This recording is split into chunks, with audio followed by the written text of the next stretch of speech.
Your Humanities Half Hour is brought to you by the Northern Marianas Humanities Council, navigating the human experience together.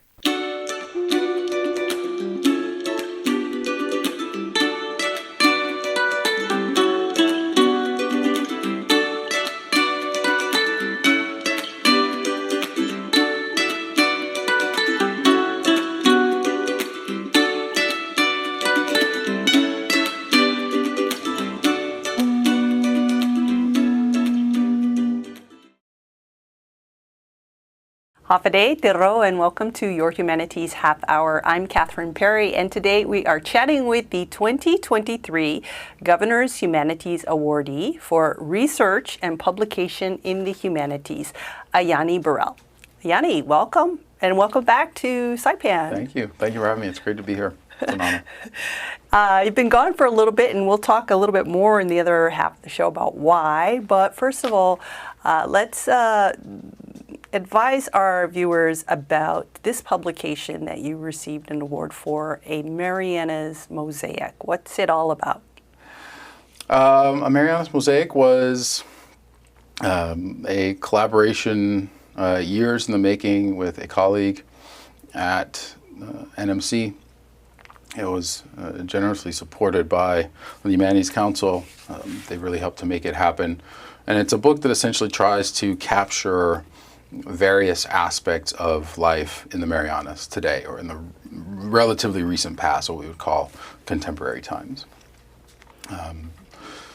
20 or so contributors, 22 chapters, if I'm recalling correctly, diverse collection of voices, perspectives, but all focused on exploring what life is like in the Marianas today. Like you said, it's really diverse, and it's really wonderful that you were able to pull all of those voices together. So you were the lead editor, kind of pulling everybody together, and then you also contributed a couple chapters. I did. I remember one was basically about contemporary apparel related to the Marianas, and how this is now a fad. I don't know if fad is the right word because it's continuing now, but what was that all about, and why write about that? Well, you know, it's really funny. I mean, this is now years ago when I first got the idea, and since we've been working on the project that led to the book. But I got to Saipan in 2013, and a couple years after that, I really just started noticing everywhere you looked, people wearing branded clothing that somehow represented or had to do with the Marianas culture, the location, the Marianas Trench, all sorts of different aspects of and characteristics of the region and the culture and the people.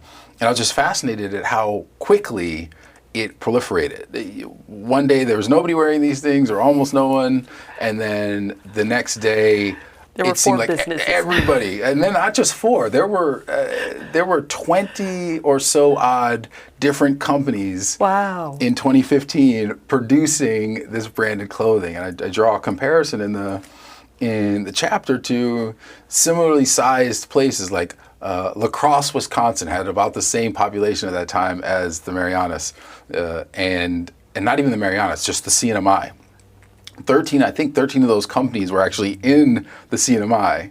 And so that's the equivalent of literally in La Crosse or LaCroix, Wisconsin, there being 13 companies producing La Crosse branded Wisconsin clothing. I mean, that's a lot of pride. Yeah, it would just never happen. But that was happening here all at the same time. All these companies, all this awesome clothing and related accessories and stuff like that. And so that, just how quickly it came about and just what it may suggest had me really intrigued. And so that's why I ended up pursuing it as a sort of chapter in the book. Okay, and what was your other contribution? The other contribution was about neighborly dynamics in Rhoda, and it was called May I Borrow Some Soy Sauce? Change in sort of neighborly dynamics in Rhoda. Okay. So I didn't get to ask, how did you feel when you found out that you were getting an award from the governor for writing about local where? I was certainly very humbled. I was surprised, but also thankful. I appreciate the acknowledgement that the award sort of conveys. There was a lot of hard work that went into the book, but I think it's also not just an award for me. I mean, the award was for the book itself, I think, and I have to give credit to all of the co-contributors, all the people that contributed their time and energy and intellectual ideas to the book. And so it was an acknowledgement of that work, and a lot of that work was supported by a lot of great people. And I know you've described it before, really like how much work it was, and really it took a long time for this book to come into fruition. And you were, the fire, really, I think that got it to come out. So thank you for that. What do you hope this book will accomplish now that it's on Amazon, on the shelf? What do you hope this book will do for our community? A few things. For starters, I hope that it accomplishes what we set out to accomplish with the project in the beginning, which is to continue to sort of elevate and amplify voices and perspectives of the Marianas, to share some of the Marianas with the wider world. That was, speaking of the clothing brand article, that was actually one of the motivations that some of the brand creators spoke of, which was sort of repping the Marianas, to bring the Marianas to the world. And that's one of the driving forces actually for them of creating all these brands. And so it's a similar sort of thing. I also hope, and this was also sort of embedded in undertaking the project from the outset, we really hope that it serves sort of as an example of what's possible, so that other individuals in the Marianas, from young people to old people, see what's possible, what can be produced in the Marianas, all the value that is here, all the important ideas and worldviews and culture, and that people can feel empowered in a way to pursue what interests them, particularly if it is of a local design, of a local concern, and try and bring it to the world and share it with the world. So we hope that people being able to open up this book and read lots of different writing, literature from lots of different types of people and lots of different voices, but all from and about the Marianas, that anybody that encounters it may feel some small inspiration that they can do the same. Mm-hmm. Well, you've taken what kind of started, I guess, with Marianas Mosaic and capturing and amplifying the indigenous voice into the current part of your life, which has to do with your doctoral work. Let's take a break, and then we come back to chat more about that. Cool? Sure. All right. We'll be back after this break.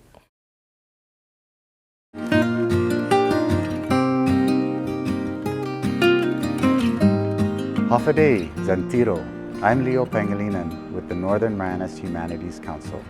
We'd like to take a moment to thank our generous sponsors who have made possible the many programs in our community like this show.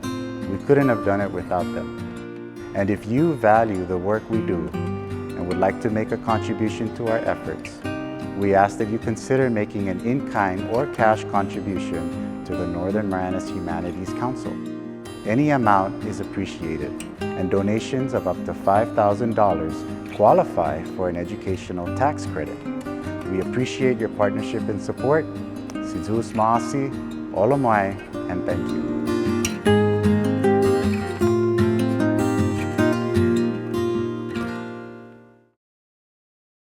Welcome back to your Humanities Half Hour. We are chatting with the 2023 Governor's Humanities Award recipient for research and publication in the humanities, Ajani Burrell. Ajani, congratulations. You have decided to undertake the arduous task of earning your doctorate. Yes. Tell us a little bit about it. You are correct. It is arduous. perhaps a little bit more arduous even than I would have anticipated or foresaw. And there's obviously some things that you don't even know. But I chose to pursue a doctorate in a slightly atypical path, I guess, from most people, in the sense that I'm pursuing it in Europe at Johannes Gutenberg Universität in Mainz, which is outside of Germany. It's actually a really large university in Germany, I think 20,000 or so students. And I am pursuing it in the Anglophone Studies department. Now, I had to ask you earlier, what is Anglophone Studies? Yeah. Essentially, Anglophone Studies is the study of language and culture in places that speak English, but receive that English sort of via colonization or other uptake, not in English-speaking nations, sort of, that are native English-speaking nations. Like the Marianas. Like the Marianas. All right. Yeah, the Marianas, all of Micronesia, all of the Pacific, in fact. Almost everywhere in the Pacific is, the lingua franca is English. And so those are all, can be considered part of the Anglophone world. Yeah. Why did you choose to pursue this area of study? A few reasons.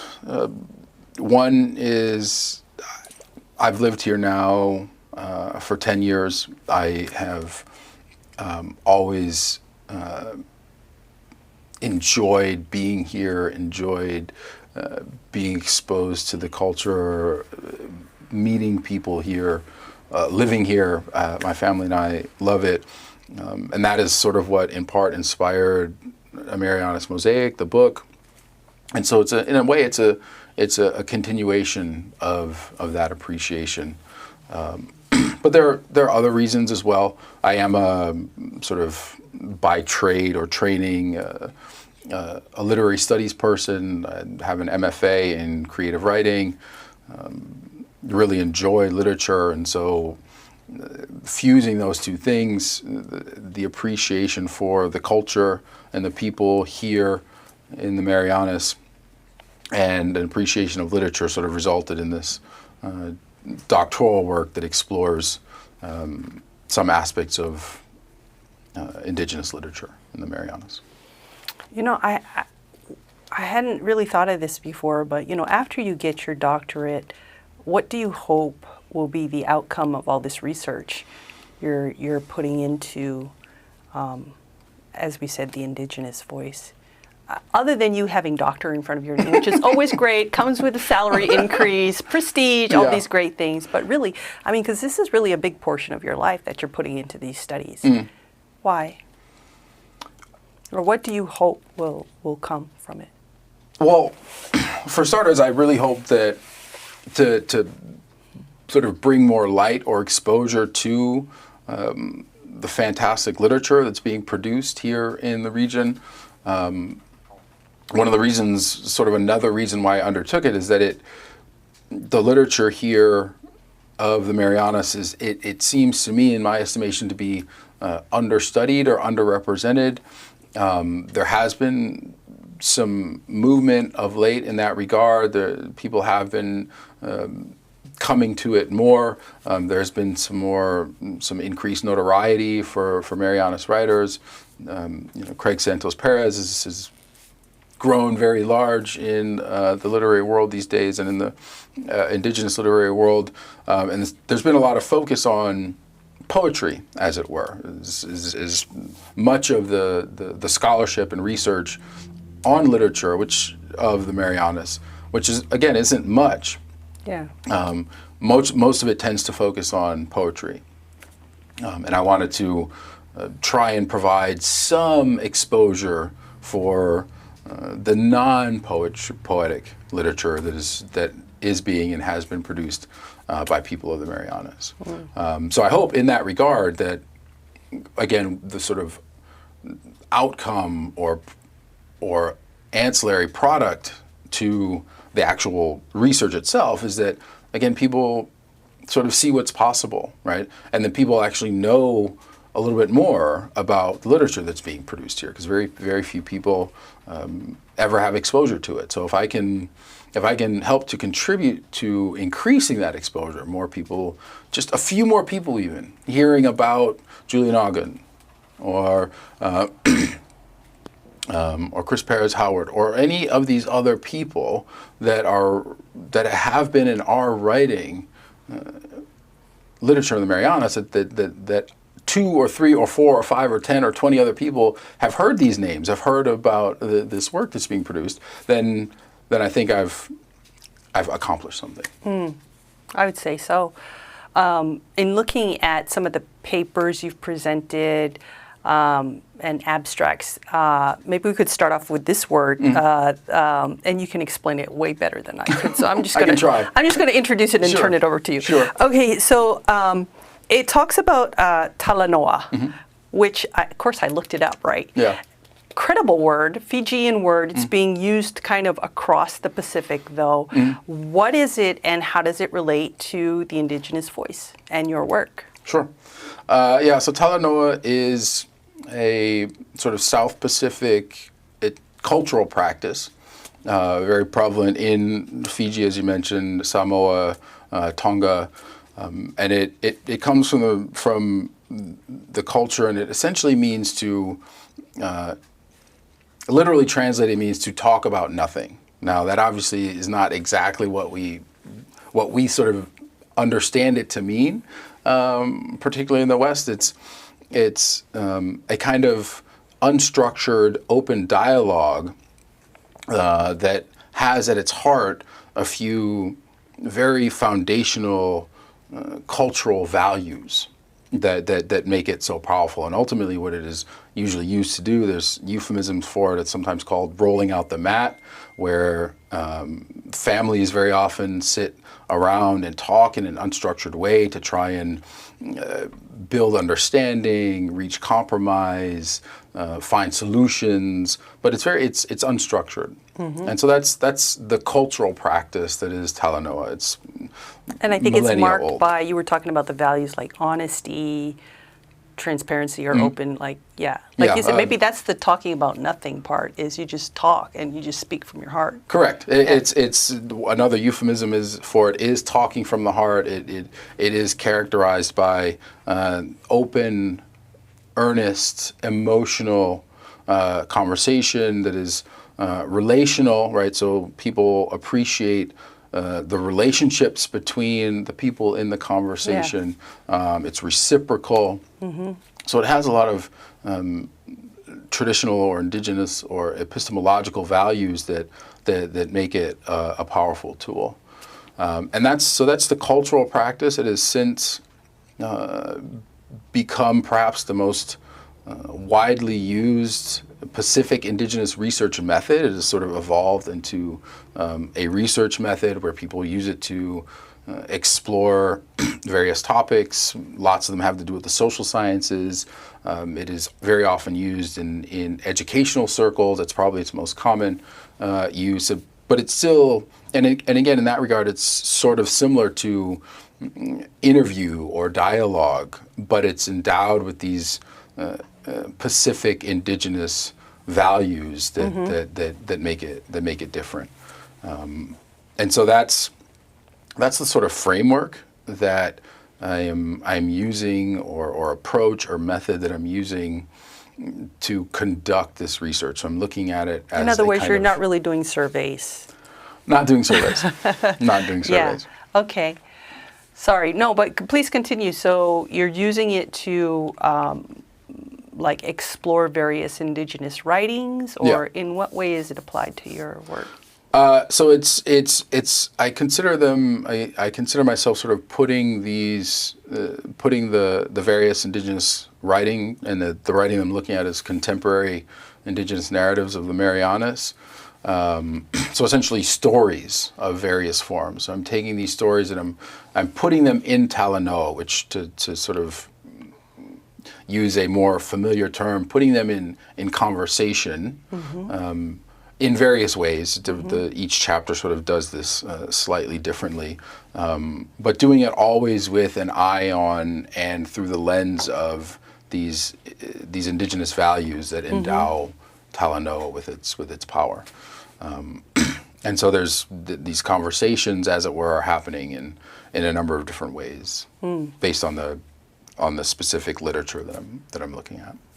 You know, this technique of research actually sounds very familiar to me as part of like the Carolinian culture, because a lot of just in a couple of ways. One is like, it's a little bit different now, but especially when I was younger, when you go to somebody's house, you're not in a hurry. It's actually kind of rude if you're in a hurry. You should go and spend time and have this kind of dialogue and openness and leave space for whatever needs to be raised, or it's not even, doesn't have to be anything urgent, right? It could just be something that's on your mind, or you give. It's not like the first thing on your agenda when you show up, really. So it kind of reminds me of that. That's interesting. I would, and I hadn't actually made that observation or connection, but I can certainly see what you mean in having been in those spaces. And appreciating how you describe it sort of unfolding. And I at least, again, I've only been here 10 years, but I've noticed that still seems to transpire today. It's not a thing that is sort of that approach. And it's also interesting because there is no, you're right, that Talanoa is sort of a kind of pan-Pacific practice. It's common, or at least recognized in much of Polynesia. But there's no, as far as I understand it, as far as the research has revealed to me, there's no direct equivalent in, say, Chamorro culture. There's no direct equivalent to a Talanoa. So I'm very curious now to perhaps look a little bit more into whether there is a more direct equivalent in Carolinian culture, because I do hope to do some of that exploration as well as part of this research. Cool. Yeah. So thank you for that. You're welcome. For I'm glad I could contribute to your doctoral research. I am glad you could too. It's awesome. I appreciate it. One of the authors you mentioned, Julian Uggan, of course, you're kind of looking at his work a little bit closely. What is the interest there, and what are you exploring? Julian's work is truly fascinating to me. I only encountered it a few years ago, but he recently published a sort of collection of, it's hard to even, it's obviously published as a collection of writings, but it's very diverse and eclectic. It's really from his heart. This is what amazing. I feel, right? Yeah. It's amazing. It's like, I want to write a poem, now I want to write a short story, now I want to write a fictional, well, I don't know if he did that, but free flowing. In those collections, I don't think there's any fiction in there. But yeah, very emotive, very resonant with people and with readers, and certainly with me. And so that was, just sort of as someone who appreciates literature, appreciates powerful literature, that just in and of itself was one reason why I really wanted to look more closely at Julian's work. It just so happened that a lot of this work, because he's published other things before, but they were much more social sciences, much more decolonial activism, legal. He graduated from law school and ended up practicing human rights lawyer, and so. But this was, when we talk about quote unquote literature, narratives, stories in various forms, poems. Oftentimes it also convey or carry a story, lots of imagery and powerful language. So this collection that was originally published by University of Guam Press, The Properties of Perpetual Light, and then was later republished only just a year later by Astor House under the title No Country for Eight-Spot Butterflies. The collection was just extremely powerful. You used the word healing in describing it. Can you elaborate on that a little bit? Yeah, I don't know how many times I've read the book at this point, and the first few times I read it that didn't occur to me. But the more I read it, the more it became obvious that it's, well, at least obvious to me, that it very much seems to me that in that work, Julian's, I would argue that Julian's chief goal in that collection is to try and affect some sort of spiritual healing for his people, the people of the Marianas, Chamorro people, but not just people of the Marianas. Frankly, lots of peoples, lots of cultures have been affected by the things that are affecting the Marianas, that are affecting the indigenous people of the Marianas.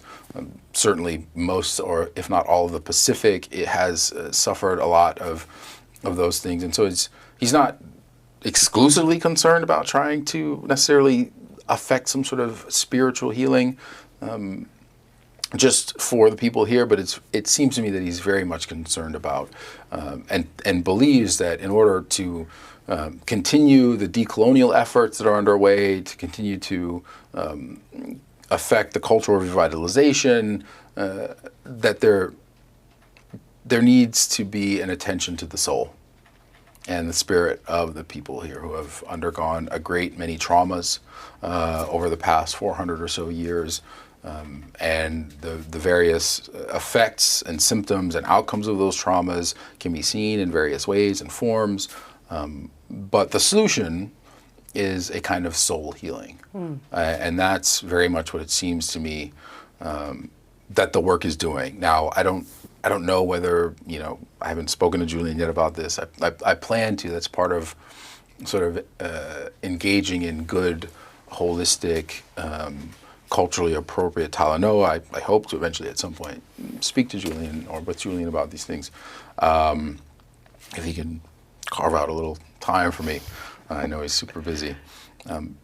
But that's what it seems. I don't know if he sort of set out with that, because the collection is a collection of writing that was produced over the years, and it comes from sort of fantastic commencement speeches that he gave. There's transcripts of commencement speeches that he gave at UOG, at Richardson Law, high school, his own high school where he graduated from. And so it's sort of a collection of different types of writing from different periods in his life. And so he could have, as he was fashioning the collection itself and putting it together and deciding which work to draw on and include, he may have had that in mind, or it may just be a consequence of what he chose for some other reasons. So I don't know why he necessarily did, but it seems to me that the enduring message, if one is to find one in the collection, is that the people need to heal. It's sort of spiritual healing is the way forward. And he sort of offers some ways in which that can happen.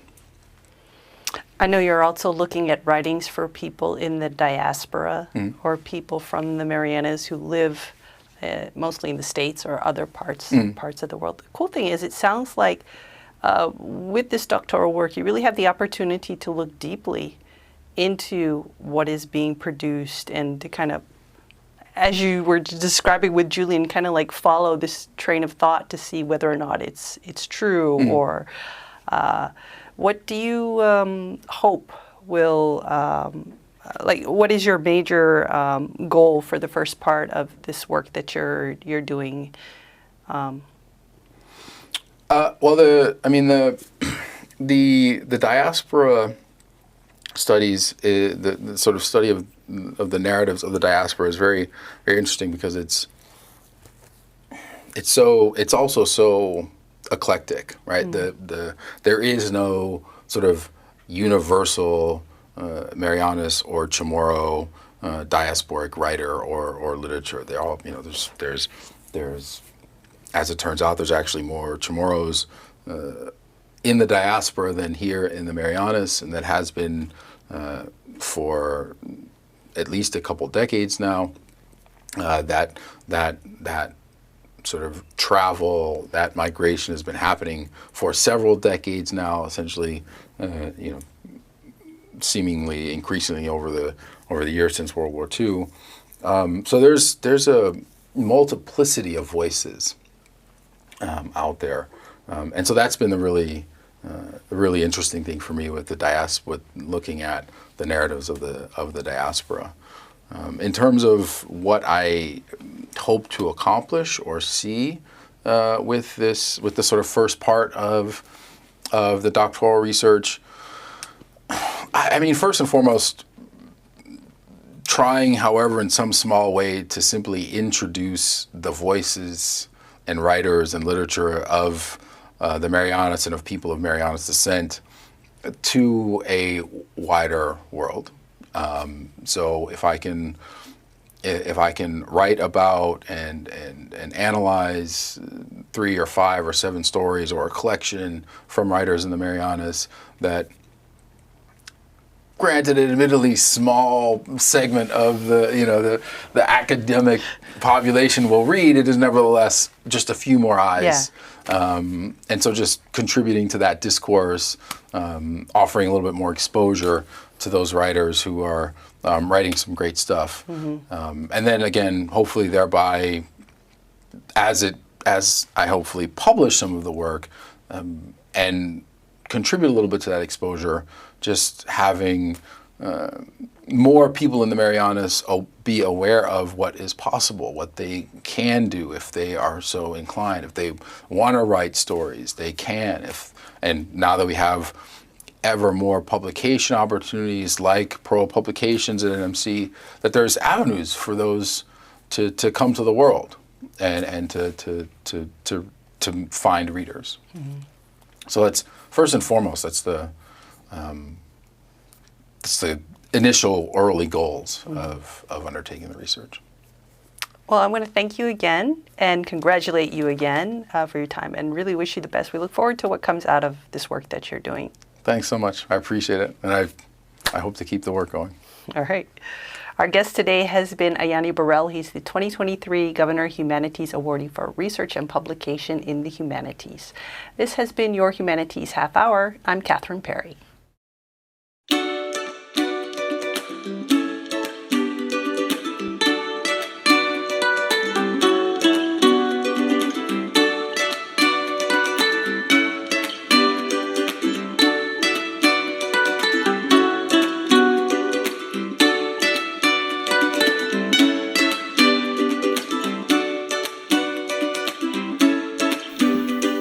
Your Humanities Half Hour has been made possible in part by a major grant from the National Endowment for the Humanities. Democracy demands wisdom. Any views, findings, conclusions, or recommendations expressed in this program do not necessarily represent those of the National Endowment for the Humanities. For more information or to share your thoughts, contact the Northern Marianas Humanities Council at nmhcouncil.org or on social media at 670 Humanities. That's 670 Humanities.